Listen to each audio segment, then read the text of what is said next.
All time record ధర చేరింది బంగారం ధర. బంగారం బగబగలు మామూలుగా లేవు, తగ్గితే లేనట్టుగా పసిడి దూసుకుపోతుంది. ఈ ఏడాదిలో ప్రథమార్థంలో 1,00,000 మార్క్ టచ్ అయ్యే పరిస్థితి కనిపిస్తుంది. పసిడి ఇదే జోరు కొనసాగిస్తూ మధ్యతరగతి వారి బంగారం కొనడమే కష్టమేమో. అమెరికా అధ్యక్షుడు డొనాల్డ్ ట్రంప్ విధించిన సుంకాలకు ప్రతిస్పందనగా చైనా అమెరికాపై సుంకాలతో ప్రతీకారం తీర్చుకున్న తరువాత పెట్టుబడిదారులు స్టాక్ మార్కెట్లోకి తన ఇన్వెస్ట్మెంట్స్ వెనక్కి తీసుకుని బంగారం వైపు మొగ్గు చూపుతున్నారు. అప్పుడు రాజ్ తరుణ్, ఇప్పుడు మస్తాన్ లావణ్య లొల్లి మళ్ళీ షురు. అంతేకాదు ఆధారాలతో సహా పోలీసులకు ఫిర్యాదు చేసింది లావణ్య. మస్తాన్ సాయి, శేఖర్ బాషా ఆడియోలను కూడా పోలీసులకు అందజేసింది లావణ్య. ఇక హీరో రాజ్ తరుణ్ లావణ్య కేసులో మస్తాన్ సాయి పేరు ప్రముఖంగా కనిపించింది. రాజ్ తరుణ్ లావణ్య ఎపిసోడ్ 2 తెలుగు రాష్ట్రాల్లో ఎంతో దుమారం రేపిందో అందరికీ తెలుసు. ఇప్పుడు అంతకు మించిన దుమారం ఈ మస్తాన్ సాయి హార్డ్ డిస్కులు రేపుతున్నాయి. అతని బ్లాక్ మెయిలింగ్ వ్యవహారంపై గతంలో పదే పదే ఆరోపించిన సరైన ఆధారాలు లావణ్య దగ్గర లేవు. ఆ ఆధారాలు సేకరణ కోసమే మస్తాన్ సాయి నుంచి హార్డ్ డిస్క్ తీసుకుంది లావణ్య. తనకు సంబంధించిన ఆధారాల కోసం వెతుకుతుంటే అదే హార్డ్ డిస్క్లో మైండ్ బ్లాక్ అయ్యేలా వీడియోలు బయటపడ్డాయంటూ చెప్తుంది. మరి చూడాలి ఈసారి ఈ ఇష్యూ ఎక్కడి వరకు వెళ్తుందో. కొత్త వరవడికి శ్రీకారం చుట్టిన చంద్రబాబు సర్కార్ ఇక యాక్షన్ షూరు. అమ్మ భాషకు ఆంధ్రప్రదేశ్ ప్రభుత్వం పెద్దపీట వేస్తుంది.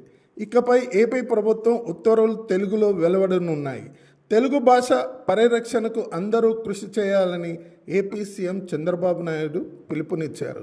ఈ నేపథ్యంలోనే ఒక ఖైదీ పెరోల్కి సంబంధించిన ఉత్తర్వులను తెలుగులో విడుదల చేసి హోంశాఖకు ఇచ్చారు. ఆరాధ్యపై fake news, Aishwarya serious action. Aaradhya Bachchan ఆరోగ్యం గురించి సోషల్ మీడియాలో వస్తున్న తప్పుడు వార్తలపై బచ్చన్ కుటుంబం ఆగ్రహం వ్యక్తం చేసింది. దీనిపై హైకోర్టులో పిటిషన్ దాఖలు చేసింది. ఆరాధ్య ఆరోగ్యం గురించి కొన్ని websites, YouTube channels, social media ప్లాట్ఫామ్స్లో తప్పుడు కథనాలు పబ్లిష్ చేశాయి. కొన్నైతే ఏకంగా ఆరాధ్య బచ్చన్ చనిపోయిందని ప్రచారం చేశాయి. ఈ ఫేక్ న్యూస్పై ఆగ్రహించిన బచ్చన్ కుటుంబం అలాంటి వీడియోలను తొలగించాలని విడుదల చేస్తూ 2023లో హైకోర్టులో పిటిషన్ దాఖలు చేసింది. ఆరాధ్య మైనర్ అని ఇలాంటి కల్పిత వార్తలను వ్యాప్తి చేయడాన్ని ఆపాలని కోరింది. ఆరాధ్య బచ్చన్ ఆరోగ్యానికి సంబంధించిన అన్ని వీడియోలను యూట్యూబ్ ప్లాట్ఫామ్ నుండి తొలగించాలని కోర్టు ఆదేశించింది. అయితే ఇప్పుడు మరోసారి ఇదే విషయానికి సంబంధించిన ఢిల్లీ హైకోర్టులో ఆరాధ్య తరపున పిటిషన్ దాఖలు చేశారు ఐశ్వర్య అభిషేక్. అండర్-19 మహిళా క్రికెటర్ గొంగడి త్రిషకు కోటి నజరానా. తెలంగాణ రాష్ట్రానికి గర్వకారణంగా నిలిచిన యువ క్రికెటర్ గొంగడి త్రిషను ముఖ్యమంత్రి రేవంత్ రెడ్డి ప్రత్యేకంగా అభినందించారు. అండర్-19 మహిళా వరల్డ్ కప్లో తన అద్భుత ప్రదర్శనతో దేశాన్ని గర్వపడేలా చేసిన త్రిషను సీఎం తన నివాసంలో మర్యాదపూర్వకంగా కలుసుకొని శుభాకాంక్షలు తెలియజేశారు. జిమ్ నుంచి బయటకు వచ్చిన విజయ్, రష్మిక ఇంకా కాలికి గాయం తగ్గలేదే.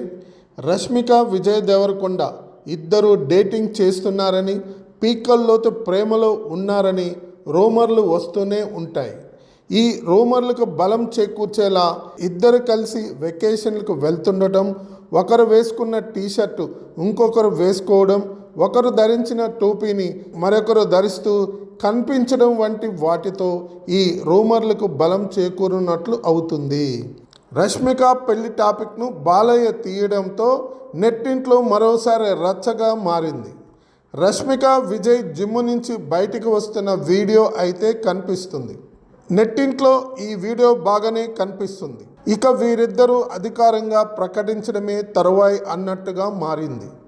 ఈ ఏడాదిలో పెళ్లి పీటలు ఎక్కుతారని అంతా ఫిక్స్ అయ్యారు. మరి ఈ రౌడీ హీరో తన రౌడీ ఫ్యాన్స్ గుడ్ న్యూస్ చెబుతాడో లేదో చూడాలి.